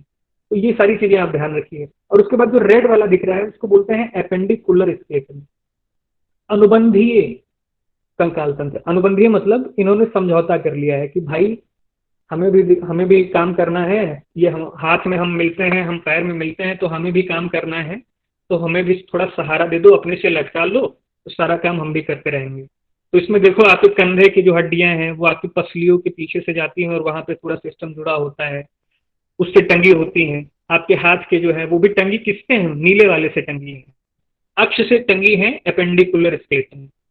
तो ये चीजें मैंने आपको यहाँ पे बता दी कि जो ह्यूमन का कंकाल है वो 2 भागों में बटा होता है, अक्षीय और अनुबंधी, एक्सिकल और एपेंडिकुलर। अब इसको अगर आप डिटेल में थोड़ा पढ़ना चाहो तो ये आपके हैंडआउट में दिया है कि जैसे आपका जो खोपड़ी होती है वो क्या काम करती है, वो आपके दिमाग को सेफ रखती है, ठीक है, और आपके चेहरे को सपोर्ट करती है। फिर आपका जो रीढ़ की हड्डी होती है वो क्या होता है? वो आपका जो स्पाइनल कॉर्ड होता है उसको घेरता है और उसको सपोर्ट करता है, और आपके सिर खोपड़ी को सहायता देता है। ये सब हैंडआउट में लिखा है, इसलिए मुझे नहीं लगता कि यहाँ पे एक्सप्लेन करोगे, एक्सप्लेन करने में फायदा है, क्योंकि यहाँ आप कंफ्यूज हो जाओगे। तो ये अलग अलग पार्ट्स मैंने लिखे हैं कि कुछ मेन हड्डियों के बारे में मैंने वहां लिख दिया है कि उनका काम क्या है। जैसे आपकी जो पसली दिख रही है नीली वाली, ठीक है, आपके गर्दन के नीचे देखिए, ये पसलियां जो होती हैं ये आपके फेफड़े को सेफ रखती हैं, और आपका जो हार्ट होता है वो भी इन्हीं के भीतर होता है। तो बाहर से अगर आप चोट करोगे तो पहले पसलियां रोक लेंगी, तो आपका फेफड़ा और आपका जो दिल है वो टूटेगा नहीं। ठीक है, पसली बहुत जरूरी है ताकि दिल ना टूटे। ये सारी चीजें मैंने वहां पे लिखी हैं। और फिर नीचे क्या, नीचे वाली जो रेड वाली है उनका क्या काम है वो भी मैंने लिखी है। अब इसमें एक शब्द आता है नीचे वाले में, जब आप हैंडआउट पढ़ोगे तो उसमें आता है पेल्विक ग्रेडल, श्रोणी मेखला। तो श्रोणी मेखला उखला याद करने की जरूरत नहीं है, आप ये ध्यान रखो कि कहाँ मिलता है। तो जैसे वो हिप बोन होता है, जो आपके बटक के पास में जो बोन मिलती है, हड्डी मिलती है, उसको पेल्विक ग्रिडल बोलते हैं। वो सारी चीजें हैंडआउट में लिखी है, वहां से पढ़िएगा, बहुत जरूरी, यहाँ पे एक्सप्लेन करना नहीं है। एग्जाम के नजरिए से जितना हैंडआउट में लिखा है उतना इंपॉर्टेंट है, उसको एक बार जरूर देख के जाइएगा। जरूरी क्या है, आप ये जानिए कि कार्टिलेज क्या होता है। कार्टिलेज को हिंदी में बोलते हैं उपास्थि। अब आप बोलेंगे बोन और कार्टिलेज, अस्थि और उपास्थि में अंतर क्या होता है। इस फिगर को देखिए, इसमें सबसे नीचे लिखा है बोन, ये आपकी हड्डी है, और फिर उसके ऊपर लेफ्ट साइड में नीचे से दूसरे नंबर पे लिखा है कार्टिलेज, इसको हिंदी में बोलते हैं उपास्थि। उपास्थि का काम क्या है, देखो ये गद्दी जैसा है ना, ये गद्दी जैसा है येलो कलर का, तो ये गद्दी जैसा है। तो जब दो हड्डियां या दो बोन्स आपस में जुड़ती हैं तो वो सीधे सीधे नहीं जुड़ सकती, सीधे सीधे जुड़ जाएंगे तो कोई धक्का लगेगा तो वो एकदम कड़ी हो जाएंगी, चोट वोट लग जाएगी, हड्डी उड्डी टूट सकती है। तो वो क्या किए, दो हड्डियां जहां जुड़ रही हैं वहां पे गद्दा लगा दो। गद्दा लगा दोगे तो क्या होगा, जैसे धक्का लगेगा हड्डियों को तो वो गद्दा जो है एब्जॉर्ब कर लेगा और फिर टूट फूट नहीं होगी। तो कार्टिलेज का ये काम होता है। फिर एक शब्द यूज किया जाता है लिगामेंट्स। लिगामेंट होते हैं, ये देखो कलर के आपके फिगर में लिगामेंट्स बने हुए हैं। ये जैसे टेप होता नहीं है, टेप, टेप से चीज को आप जो टिक जाते हैं कि हाँ ये स्थिर है, तो दो हड्डियों को जो टेप जोड़ता है उसको बोलते हैं लिगामेंट्स। ये जो जॉइंट होता है आपका, जहां पर दो हड्डियां आपस में जुड़ती हैं, वहां पे टेप का काम करते हैं ताकि इधर उधर भटके ना। ठीक है, तो उनको लिगामेंट्स बोलते हैं। ये भी टिश्यूज होते हैं, कोशिकाओं से जो बनते हैं, ऊतक, कोशिकाओं के मिलने से जो टिश्यूज बनते हैं उनसे ही लिगामेंट्स बनते हैं। तो टेप का काम करते हैं लिगामेंट्स। कार्टिलेज सोखते का, गद्दी का काम करते हैं। फिर टेंडन, एक जगह पे आप देख रहे होंगे ऊपर, सबसे ऊपर लेफ्ट साइड में टेंडन लिखा है। टेंडन क्या होता है, टेंडन का काम ये होता है कि वो हड्डी को आपके मसल्स से जोड़ रहा है। रेड कलर का देखिए मसल्स है, ठीक। टेंडन क्या है, लिगामेंट्स है स्लेटी कलर का, वो हड्डी का पूरा पार्ट है, स्केलेटन सिस्टम या कंकाल तंत्र का पूरा पार्ट है, और वो जाकर के मसल्स से चिपक जा रहा है। तो ये जो टेंडन होता है वो फेविकोल का काम करता है, फेविक्विक का काम, कि आपके मसल्स को, आपके मांसपेशी को आपके हड्डियों से जोड़ देता है, ठीक। और फिर ये मूवमेंट में भी मदद करता है। वो कैसे करता है, वो बस एक लाइन में ये जानिए कि जब आपकी मसल्स सिकुड़ती हैं तो ये जो फेविकोल वाला बॉन्ड है ना, ये भी थोड़ा सिकुड़ता है, फैलता है, और उसके थ्रू आप मूवमेंट करते हो। तो कार्टिलेज के मामले में सीधा याद रखिए कि कार्टिलेज दो जब हड्डियां जुड़ती हैं तो वहां पे गद्दी का काम करता है, लिगमेंट टेप का काम करता है ताकि दोनों हड्डियां अपनी जगह से इधर उधर मत जाएं। टेंडन क्या होता है, फेविकोल का काम करता है, और ये फेविकोल का बॉन्ड टूटता नहीं है जल्दी, ठीक है। फिर जॉइंट्स क्या होते हैं, जहां पे दो हड्डियां जुड़ती हैं उनको जॉइंट्स बोलते हैं। आपकी बॉडी में जिनको जैसे आप कोहनी बोलते हो, घुटना हो गया, है ना, ये जॉइंट्स होते हैं। अब जॉइंट्स के आप साइंस की बुक पढ़ने जाओगे, लूसेंट पढ़ने जाओगे या यूट्यूब वीडियो देखने जाओगे तो वो बोलेंगे कि कितने टाइप्स के जॉइंट्स होते हैं, 6 टाइप के जॉइंट होते हैं। सॉकेट जॉइंट क्या होता है, सॉकेट एंड बॉल जॉइंट क्या होता है, भाई एग्जाम में नहीं पूछा गया है, मैंने खोजा, नहीं पूछा गया है। 1-2 क्वेश्चन आए हैं तो वो मैं आपको प्रैक्टिस क्वेश्चन में दूंगा, तो वहां पे आप सॉल्व करेंगे, बस वो हो जाएगा। तो इसलिए कितने टाइप्स के जॉइंट्स होते हैं इस पे ज्यादा नींद खराब करने की जरूरत अपनी नहीं है। बस इतना जानिए कि कार्टिलेज क्या है, गद्दी है, लिगमेंट क्या है, टेप है, टेंडन क्या है, फेविकोल है, और जॉइंट क्या है, जहां पे दो हड्डियां मिल रही हैं उस पॉइंट को जॉइंट बोलते हैं। बाकी फिगर में है, जो कुछ यहां से बचता है वो आपके हैंडआउट में है। मसल्स, अब मसल्स के बारे में बहुत पीएचडी कर सकते हो, बहुत लोग जिम जाते होंगे तो मसल्स वगैरह बनाते हैं अपने, बहुत सारी चीजें हो सकती हैं कि कैसे बनेगा, कैसे घटेगा। एग्जाम में भाई कुछ काम का नहीं है, एग्जाम में बस आपसे सीधा पूछा जाता है कि कितने टाइप का होता है। आपकी मसल्स 3 टाइप की होती हैं। एक होती है स्केलेटल मसल्स, जिसको बोलते हैं अस्थि पेशी, हिंदी में मसल्स को पेशी बोलते हैं, अस्थि पेशी। दूसरा होता है स्मूथ मसल्स, जिसको बोलते हैं चिकनी पेशी, और तीसरा होता है कार्डियक मसल्स, जिसको हिंदी में बोलते हैं हृदय पेशी। क्या है थोड़ा थोड़ा जान लेते हैं। सबसे ऊपर वाला फिगर देखो, ए, आपके हैंडआउट में भी दिया है, तो ए नंबर का जो फिगर है वो स्केलेटल मसल्स को दिखा रहा है। इनको हिंदी में रेखित पेशी भी बोलते हैं, और अंग्रेजी में इनको स्ट्रिप्ड या स्ट्रिएटेड या स्ट्रिप्ड जो है, जिनपे धारियां होती हैं, ऐसी पेशियां बोला जाता है।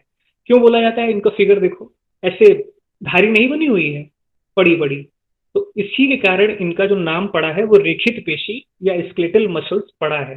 ठीक है, ये हड्डियों से आपकी जुड़ती हैं और ये वॉलेंटरी होती हैं, मतलब इनको आप अपने कंट्रोल में कर सकते हो, ये स्वैच्छिक होती हैं, इनको आप अपने कंट्रोल में कर सकते हो। ये आपकी हड्डियों से जुड़ी होती हैं और जो कुछ भी आप जानबूझ के करते हो उसके लिए यही मसल्स काम करती हैं। जैसे आपके सामने मान लीजिए आपका फोन है, तो आपने फोन को पकड़ा हुआ है, आपने अपने दिमाग से सोच के ये काम किया है, तो इसके लिए जो मसल्स मदद कर रही है ना, वो स्केलेटल मसल्स है, अस्थि पेशी है। अस्थि पेशी या स्केलेटल क्यों बोलते हैं? क्योंकि आपकी स्केलेटल से जुड़ी हुई है। इसके अलावा इसको स्ट्रेटेड या स्ट्रिप्ड मसल्स भी बोलते हैं, रेखित पेशी भी बोलते हैं। क्यों? क्योंकि इसके इंटरनल स्ट्रक्चर में बहुत सारी धारियां पाई जाती हैं। बस इतना ही जानना है आपको। ठीक, कहाँ कहाँ पाई जाएंगी एग्जाम में पूछ लिया जाता है कि आपके हाथ में कौन सी मसल्स पाई जाती है, तो यही स्केलेटल या स्ट्रिप्ड या रेखित पेशी पाई जाती है, जिसको आप जानबूझ के कंट्रोल कर सकते हो। दूसरा देखो, दूसरा फिगर बी, बीच वाला, इस पे धारी नहीं पाई जा रही है, तो इसको हिंदी में बोल दे ये अरेखित पेशी है। इसका इंटरनल स्ट्रक्चर अरेखित है, जिसपे स्ट्रिप्स नहीं है, जिसपे पट्टियां नहीं है। अब पट्टियां नहीं है तो ये स्मूथ है, चिकनी है। इसको देखा गया, जब इसको टच किया गया तो ये बोला गया कि ये स्मूथ है, तो इनका नाम पड़ गया स्मूथ मसल्स। स्मूथ मसल्स जो होती हैं उन पे धारियां नहीं पाई जाती और वो इनवॉलेंटरी होती हैं। मतलब ऐसा है ना कि उनको आप पूरी तरीके से अपने कंट्रोल में नहीं कर सकते। ठीक है, ये आपके कंट्रोल में नहीं होती है। ठीक, ये कहाँ पाई जाती है ये जानना बहुत जरूरी है। जैसे बहुत बार आपसे पूछा गया है कि जो आपका पेट है, या जिसको आप आमाशय बोलते हो, है ना, उसमें कौन सी पेशी पाई जाती है, उसमें कौन सा मसल पाया जाता है, तो वो स्मूथ मसल पाया जाता है। चिकनी दीवारें होती हैं आमाशय की। ठीक है, आपका जो पेट होता है, बेली होती है, उसकी जो दीवारें होती है वो चिकनी होती हैं और चिकनी मसल्स की बनी होती हैं, स्मूथ मसल्स की बनी होती हैं। ठीक, ऐसे ही आपका जो इंटेस्टाइन है डाइजेस्टिव सिस्टम में, तो छोटी आंत और बड़ी आंत की जो दीवारें होती हैं उसमें भी स्मूथ मसल्स पाई जाती हैं। ये एग्जाम में पूछा गया है, इसलिए मैं आपको बता रहा हूँ कि आपके आमाशय, ठीक है, बेली, ठीक है, पेट, और आपके इंटेस्टाइन, छोटी आंत और बड़ी आंत में जो पेशियां पाई जाती हैं, जो मसल्स पाए जाते हैं, वो स्मूथ मसल्स होते हैं। ठीक, और लास्ट का जो मसल होता है उसको बोलते हैं कार्डियक मसल। कार्डियक शब्द जहां पे देखो, कार्डियक वर्ड जहां पे देखो, उसका मामला दिल से है। ठीक है, कार्डियोलॉजी, दिल दिल की चीजों को उसमें पढ़ते हैं, अध्ययन करते हैं। तो कार्डियक शब्द का सीधा मतलब है दिल, हृदय। तो जो कुछ भी, जो मसल्स आपकी दिल में पाई जाएंगी, आपके हार्ट में पाई जाएंगी, उनको कार्डियक मसल्स बोलेंगे। सबसे नीचे देखो, इन पे भी देख रहे होगे अगर आप फिगर में, तो स्ट्रिप्स पाई जाती हैं, धारियां मिल रही हैं। ठीक है, तो ये भी, इस पे भी धारियां पाई जाती हैं। लेकिन ये वो जो ऊपर वाली जो धारी वाली मसल्स है, स्केलेटल मसल्स, उससे अलग कैसे हैं? ऊपर वाली जो मसल्स स्केलेटल मसल्स थी, उनको आप कंट्रोल करते थे जानबूझ के। दिल का जो मामला है, या दिल की जो पेशियां हैं, उनको आप अपने मन से कंट्रोल नहीं कर सकते। ठीक है, दिल पे चले ना जोर, कार्डियक मसल्स पे कोई जोर नहीं चलता है। ठीक है, और कार्डियक मसल्स कहाँ पाई जाती हैं? केवल और केवल दिल में पाई जाती हैं। तो दिल का मामला है, बहुत अलग है। ठीक, कार्डियक मसल्स दिल का मामला है, केवल और केवल दिल का मामला है, और बॉडी के किसी पार्ट में कार्डियक मसल्स नहीं पाई जाती हैं। ठीक है, और ये काम क्या करती हैं? आपके ब्लड को पंप करने में मदद करती हैं। हार्ट का या दिल का काम क्या है? आपके ब्लड को पंप करता है, और यही पेशियां भी इसका काम करती हैं। पूछा सबसे ज्यादा क्या जा रहा है कंकाल तंत्र और मसल के बारे में? जो कुछ पूछा जा रहा है बेसिक्स वो मैंने आपको बता दिया है, लेकिन उनकी फ्रीक्वेंसी इतनी नहीं है, वो बहुत ज्यादा नहीं पूछे जा रहे हैं। ये 4 सवाल बहुत पूछे जा रहे हैं जो मैंने इस स्लाइड में लिखा है कि खोपड़ी के अध्ययन को क्या बोलते हैं। देखिए, खोपड़ी के अध्ययन को क्रेनियोलॉजी बोलते हैं, जो आपकी खोपड़ी होती है उसको क्रेनियम बोलते हैं। उसमें एक स्ट्रक्चर होता है, बोन होती है जिसको क्रेनियम बोलते हैं। तो उसके खोपड़ी के जो अध्ययन होता है, जब उसका स्टडी करते हैं तो उस ब्रांच को हम क्रेनियोलॉजी बोलते हैं, ये याद कर लीजिएगा। दूसरा, हमारी बॉडी में सबसे छोटी हड्डी कौन सी है? तो अभी कान के बारे में पढ़ना बाकी है, कान के बारे में पढ़ाऊंगा तब भी मैं आपको बताऊंगा, लेकिन आज भी जान लीजिए कि हमारे बॉडी या हमारे शरीर की सबसे छोटी हड्डी हमारे कान के मिडिल में पाई जाती है और उसका नाम है स्टेपीज। ठीक, हमारी बॉडी का सबसे लंबा बोन कौन सा है? वो आपके थाई में पाई जाती है, जंघे पे पाई जाती है, फीमर। आपके कमर से लेकर के आपके घुटने तक जो जो हड्डी जा रही है ना, उसको बोलते हैं फीमर, और वो सबसे लंबी हड्डी है। और इसके अलावा चौथा एक रोग होता है बहुत, जोड़ों का दर्द या आर्थराइटिस। जो लोग न्यूज़पेपर पढ़ते होंगे वो देखते होंगे, बड़ा एड वैड निकलता है कि जोड़ों के दर्द से परेशान, घुटनों के दर्द से परेशान, आर्थराइटिस से परेशान। तो ये आर्थराइटिस एक रोग है जिसमें क्या होता है कि आपका जो जॉइंट होता है ना, वो सूज जाता है, उसमें सूजन आ जाती है और तमाम बार आपके जॉइंट में कड़ापन आ जाता है। ठीक है, तो उससे बहुत ज्यादा दर्द होता है। तो वो जो रोग होता है वो आर्थराइटिस है। एग्जाम में पूछा क्या गया कि आर्थराइटिस रोग किससे संबंधित है? तो आर्थराइटिस रोग आपके जॉइंट से संबंधित है, आपके जोड़ों से संबंधित है। जोड़ क्या है? हड्डियों का मिलना। तो आपकी हड्डी से संबंधित है आर्थराइटिस का रोग। ठीक, वहां पे जोड़ों का ऑप्शन नहीं था, वहां पे ऑप्शन था हड्डियों से संबंधित है, पेशियों से संबंधित है, और दो कोई और चीजें थी। तो आप क्या लिखोगे? हड्डियों से संबंधित रोग है आर्थराइटिस, जिसमें दो हड्डियों जहां जहां जुड़ती हैं दो हड्डियां, उन बिंदुओं पे, उन जॉइंट्स पे सूजन हो जाती है और बहुत ज्यादा दर्द होता है। और फिर एक गाउट, गाउट के बारे में भी एक जगह पे पूछा गया है। तो ये गाउट जो है ना, ये आर्थराइटिस का एक प्रकार है, स्पेशल टाइप है। ठीक है, गाउट आर्थराइटिस का एक स्पेशल टाइप है, यानी जो कुछ आर्थराइटिस में होता है वो सारी गाउट में भी होता है। ठीक है, इसको गंडमाला हिंदी में बोलते हैं, इसलिए हिंदी इतना इंपॉर्टेंट नहीं है, इंग्लिश जानिए कि गाउट भी आर्थराइटिस का एक टाइप है। और जैसे आर्थराइटिस में आपका हड्डियों में सूजन हो जाती है, जॉइंट्स पे जहां हड्डियां जुड़ती हैं वहां सूजन हो जाती है, जोड़ों में सूजन हो जाती है, जोड़ों में दर्द होता है सॉरी, जोड़ों में दर्द होता है, वैसे ही गाउट में भी होता है, और ये आर्थराइटिस का एक स्पेशल टाइप है। Thank you. ये चीजें आपसे पूछी गई हैं एग्जाम में। कुछ और बातें हम कर लेते हैं, अभी हमारे पास 5 मिनट और है। कुछ और बातें हम लोग जान लेते हैं। देखिए, मैंने कुछ चीजें नहीं लिखी हैं वहां पे, जैसे हमारी बॉडी में कितनी पसलियां पाई जाती हैं। ठीक है, वो मैं आपको यहाँ पे ना बता के, वो मैं आपको जब ये क्वेश्चन बैंक भेजूंगा, प्रैक्टिस क्वेश्चंस भेजूंगा, तो वहां पे मैं आपको बताऊंगा कि आपकी बॉडी में कितनी पसलियां पाई जाती हैं। वो क्वेश्चन मैं आपसे पूछूंगा और उसको आप गूगल पे सर्च करोगे तो वन लाइनर है, वो तुरंत आपको पता चल जाएगा। तो ऐसी कुछ चीजें मैंने आपको यहाँ पे नोट नहीं करवाई हैं, क्योंकि बहुत ज्यादा फैक्ट याद करने की या रखने की भी जरूरत नहीं है। बेसिक चीजें जान लेते हैं और उसके बाद जहां कहीं भी इसका जिक्र आएगा हमारे क्वेश्चन पेपर में या हमारे प्रैक्टिस क्वेश्चंस में या हमारे लाइव क्विज में, वहां पे आप इसको तुरंत चेक करोगे तो आपको पता चल जाएगा कि हाँ ये क्या है। ठीक है, तो ये सारी चीजें मैंने यहाँ पे नहीं लिखी हैं। बाकी आपके हैंडआउट मैंने भेज दिए हैं टेक्निकल टीम को, वो आपका एडिट वगैरह करके आज रात या कल सुबह तक भेज देंगे। इसको पढ़िए। कल हम लोग क्या पढ़ेंगे? कल हम लोग अपनी आंख के बारे में पढ़ेंगे और अपने कान के बारे में पढ़ेंगे, और कुछ और चीजें जो छोटी छोटी हैं लेकिन उनके क्वेश्चन आते रहते हैं, वो हम अपने कल के लेक्चर में पढ़ेंगे। इस वीक, इस हफ्ते सिर्फ मेरे 2 ही लेक्चर हैं, एक आज हो गया और एक कल। तो आज और कल जो है वो छोटी छोटी चीजें हैं, इनको आप पढ़ लीजिए और पढ़ के खत्म कर दीजिए। उसके बाद 4 या 5 लेक्चर और बचेंगे, फिर हमारा बायोलॉजी खत्म हो जाएगा।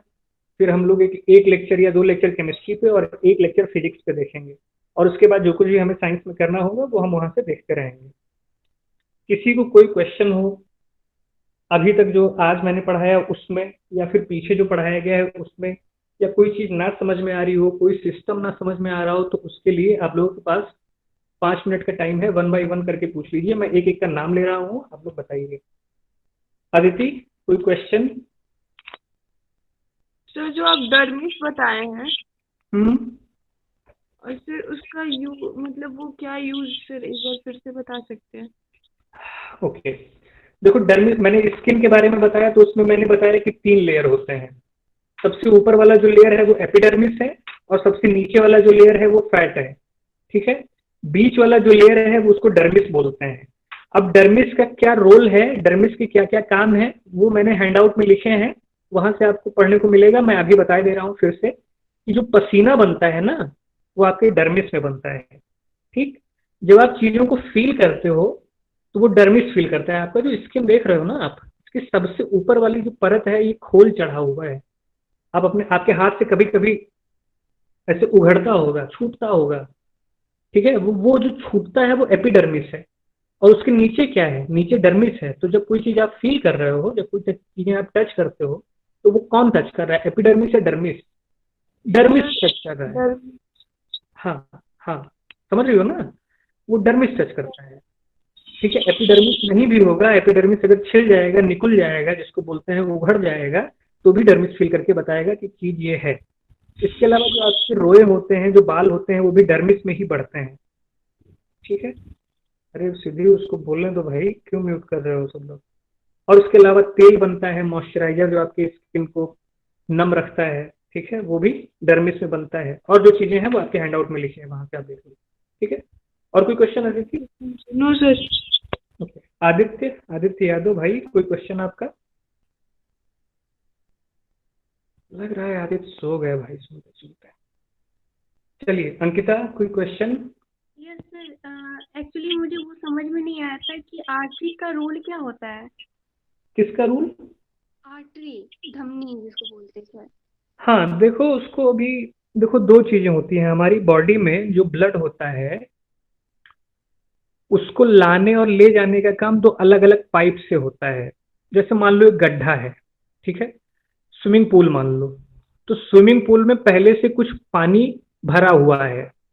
अब आप गए वहां पे नहाए तो आपकी बॉडी का जो मैल वैल है वो सब वहां उस स्विमिंग पूल में इकट्ठा हो गया, नहा के आप चले आए।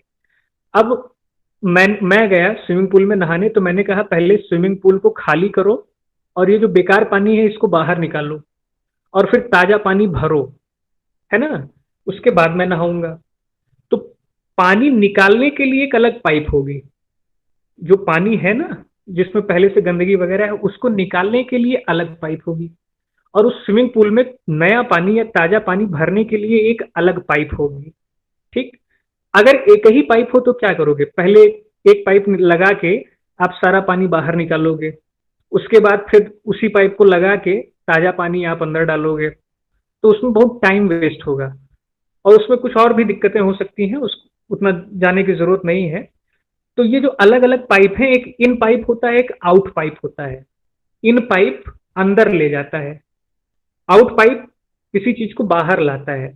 तो हमारा जो ब्लड होता है, हमारा जो खून होता है, उसको किडनी में जो पाइप किडनी के भीतर लाती है ब्लड को, खून है, खून को किडनी के भीतर ले जाना है, तो जो वाली पाइप खून को किडनी के भीतर ले जाती है उसको आर्टरी बोलते हैं, हिंदी में उसको धमनी बोलते हैं। ठीक है। और जब किडनी के भीतर पहुंचा हमारा खून, तो वो वहां पे साफ हुआ। तो जो साफ ब्लड है ना, उसको बाहर भी लाओगे, वरना किडनी में स्टोर हो जाएगा तो किडनी फट जाएगी और बॉडी के अलग अलग हिस्से को खून मिलेगा नहीं।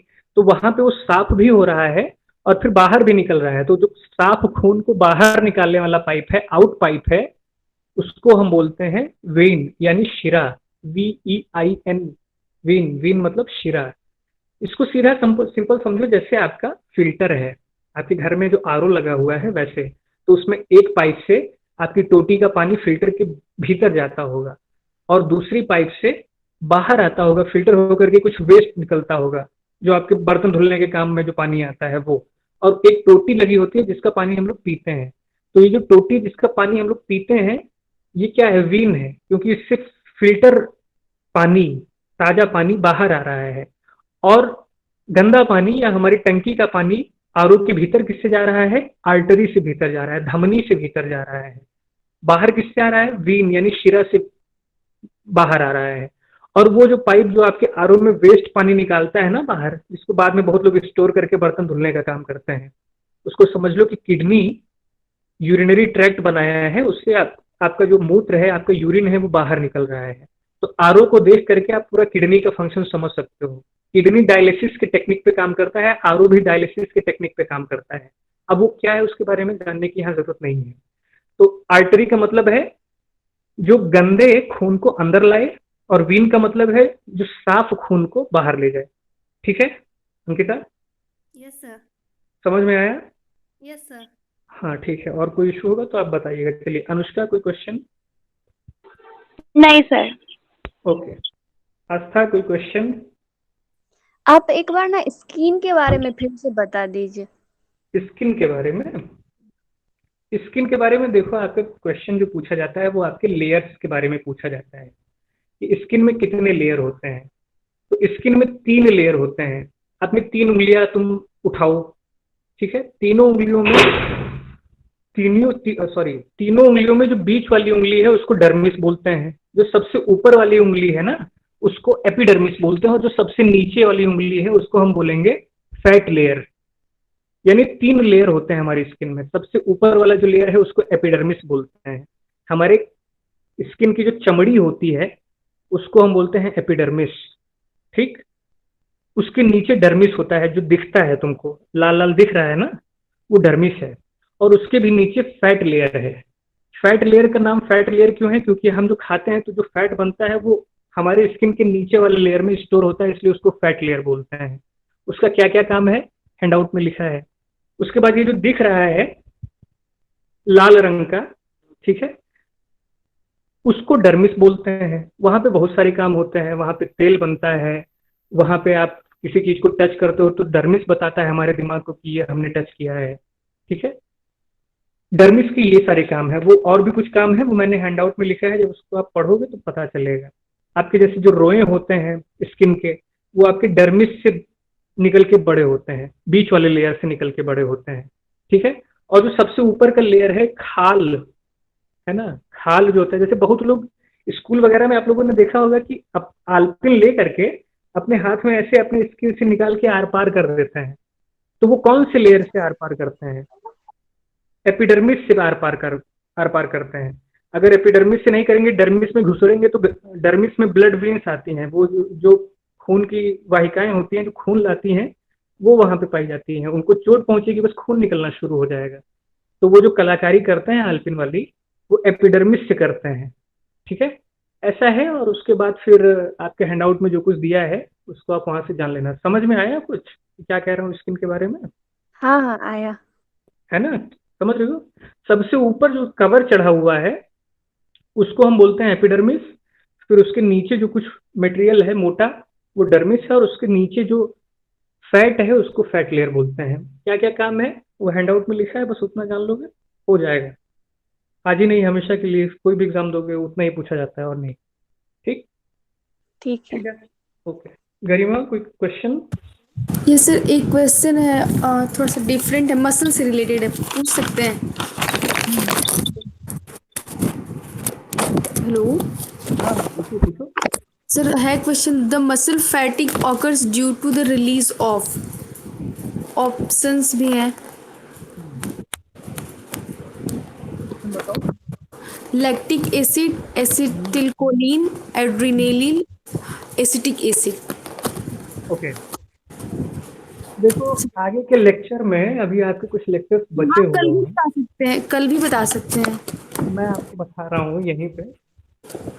फैटी एसिड्स और ये सारी चीजें मैंने आपको पिछले बताई हैं कि फैटी एसिड्स क्या होते हैं, और ये सारी चीजें मैंने आपको बता दिया है बेसिक। आपको क्वेश्चन है, मैं उसका सवाल जवाब दूंगा कल या परसों, कब दूंगा ये मैं आपको बता रहा हूँ। इस वीक हमारा लेक्चर नहीं है। जब हम लोग अगले वीक पढ़ेंगे तो वहाँ पे कुछ ग्लैंड्स के बारे में हम लोग पढ़ेंगे, कुछ ग्रंथियों के बारे में पढ़ेंगे, जहाँ से बहुत सारे हार्मोन्स और एंजाइम्स निकलते हैं। अभी तक कुछ पढ़ा है, कुछ नहीं पढ़ा है, डिटेल में पढ़ेंगे वहाँ पे कि एंजाइम्स क्या होते हैं, हार्मोन्स क्या होते हैं, उनके क्या क्या काम होते हैं। वहाँ पे कुछ और चीज़ें भी निकल के सामने आएंगी, और वो जो है मैं आपके इस सवाल का जवाब आपको उसी लेक्चर में मिल जाएगा। जो हैंडआउट बना है उसी में इसका जवाब है। ओके सर, मुझे लगा कहाँ पे देखा? मसल से रिलेटेड है इसीलिए पूछा। हाँ, ये क्वेश्चन आपने कहाँ पे देखा? एक बुक था उसमें ऐसे लिखा था तो मुझे लगा मसल से रिलेटेड क्वेश्चन है तो इसीलिए। हाँ, ये मसल से रिलेटेड है। उसमें कई चीजें हैं हमारी बॉडी में। मसल से रिलेटेड जो एग्जाम में आपके पूछी जाती हैं वो जनरिक क्वेश्चंस मैंने आपको आज बता दिए। उसका पूरा प्रोसीजर है, उसमें आप उलझोगे तो बहुत सारी चीजें नहीं जान पाओगे। लेकिन फिर ये मैंने अपने हैंडआउट में नोट किया है, एक एग्जाम में पूछा भी गया है, अन्नामलाई यूनिवर्सिटी के एंट्रेंस टेस्ट में क्वेश्चन पूछा भी गया है। तो वो जब पर्टिकुलर लेक्चर में दूंगा तो वहां पे आपको इसका जवाब मिल जाएगा। Okay sir, thank you sir. Rajni, कोई question? No sir. Okay, Vaishnavi, कोई question? No sir. Okay, the commune Gurukul Animesh भाई, कोई क्वेश्चन? चलिए ठीक है, तो आज की क्लास बस यहीं तक। हैंडआउट आपको थोड़ी देर में मिल जाएगी। आपको हमारा क्लास आज का कैसा लगा, समझ में आया कि नहीं, ग्रुप में रिव्यू जरूर करें। और जो हैंडआउट, जो स्टडी मटेरियल्स आपको भेजे जाएं उसको जरूर पढ़ें। इसके साथ ही साथ ध्यान रखें, हैंडआउट और क्लास लेक्चर के अलावा कहीं बाहर कुछ भी मत पढ़िए, वरना दिक्कत हो सकती है। इलाज एक ही डॉक्टर से करवाइए, 10 डॉक्टर से इलाज करवाएंगे तो तबीयत और बिगड़ सकती है। ओके, अपनी इन बातों के साथ मैं आज की क्लास खत्म करता हूँ। हैव अ गुड नाइट, खुश रहिए, मस्त रहिए, हेल्दी रहिए। और कोरोना फिर से बढ़ रहा है, बच के रहिए। Okay, good night. Thank you sir.